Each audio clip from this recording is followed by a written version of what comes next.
"500 years since the forming of the Galactic Network units, Astra, or the Arcane Security Threat Response Agency, remains the largest unit with a reputation that still follows it to this day. No two agents come to Astra the same way. Some join as they feel indebted after their world was saved. Others grew up with tales of their heroic missions, counting down until they were old enough to enlist. Then there are those less willing, sent to work off a debt or whose families would expect nothing less. Astra doesn't ask where you're from. They only care if you can handle what comes next."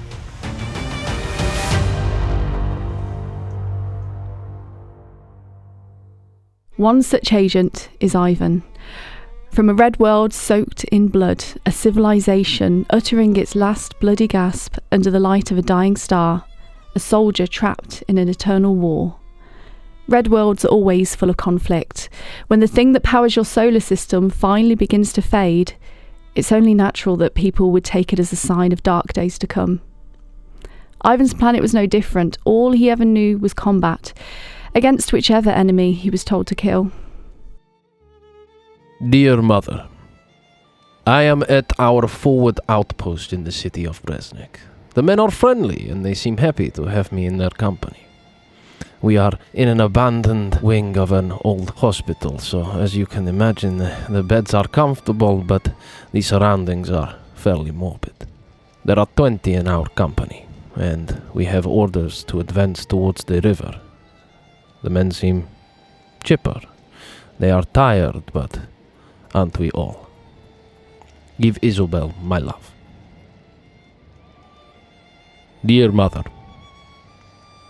we had our first encounter with enemy troops last night.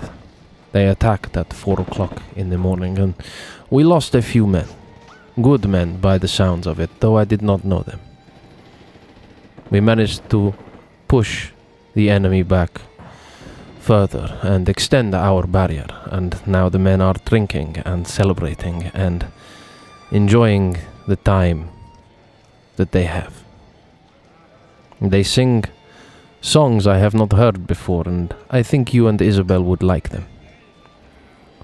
They toast to memories of old friends, and God knows that we all have old friends we are missing here. Look after Isabel for me. I know she worries when we are away.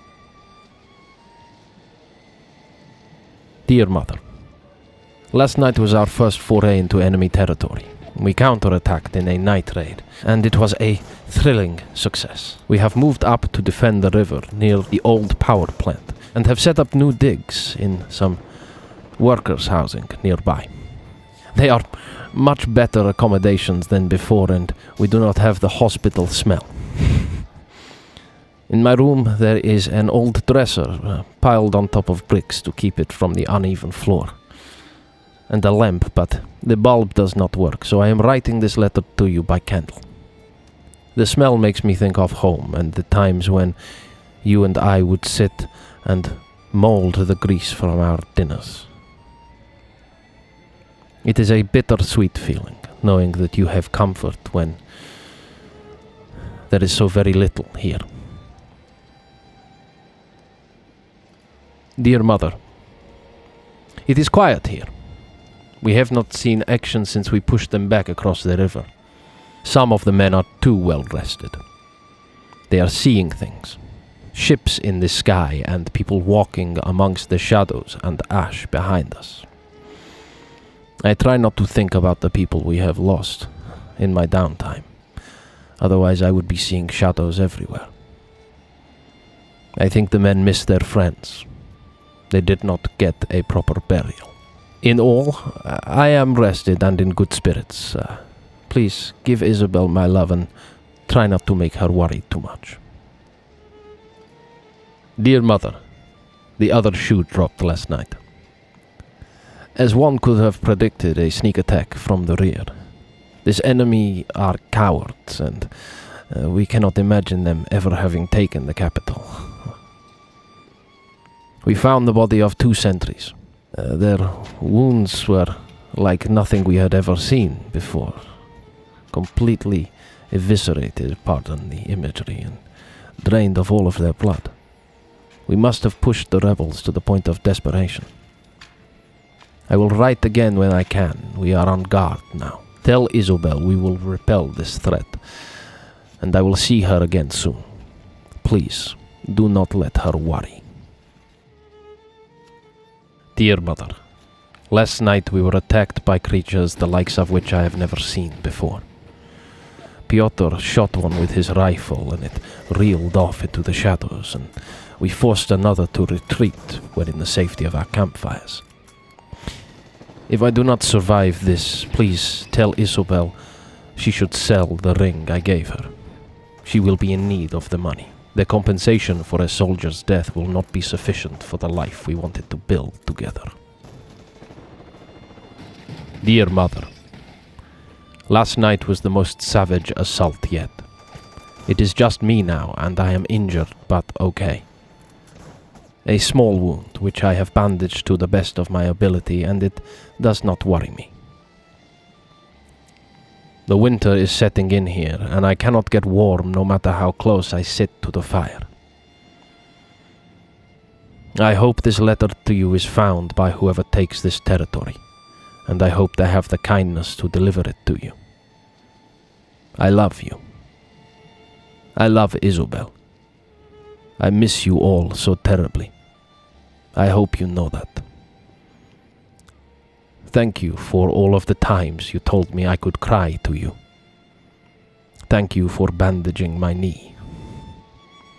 Thank you for not shouting at me when you went to the market and I burned the bread. I forgive you and Father for being so hard on me to find a place in this world. Please forgive me for deciding that place would be the front line.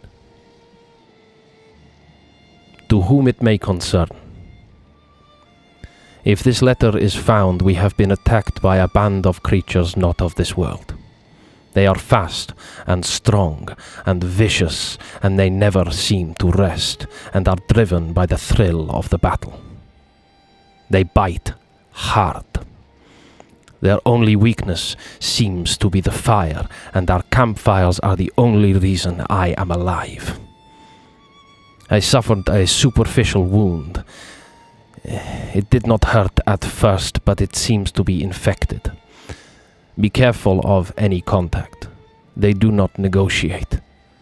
Take them from afar. I hope this infection will soon pass, as it has left me with a terrible thirst I cannot quench. What's left of my rations turned to ash in my mouth. I am the last one left. Be careful. Long before the fall of Ivan's Red World, a distress signal had beamed across space and landed in the lap of a Pax Astra file clerk 2nd class, who submitted it under the wrong designation. Upon review, following the file clerk's untimely death, the correct designation for the file was logged, and a rescue team was dispatched to the Red World. Sadly, they were too late to prevent the bloodshed. The vampires had fled, and Ivan was one of the few native survivors who were able to be rescued by the Pax Astra. He now serves as an agent amongst their ranks, but looks for any sign of the vampiric clan amongst the stars, and one day he will take his revenge, adorned in his old army coat as a sign that some things never die.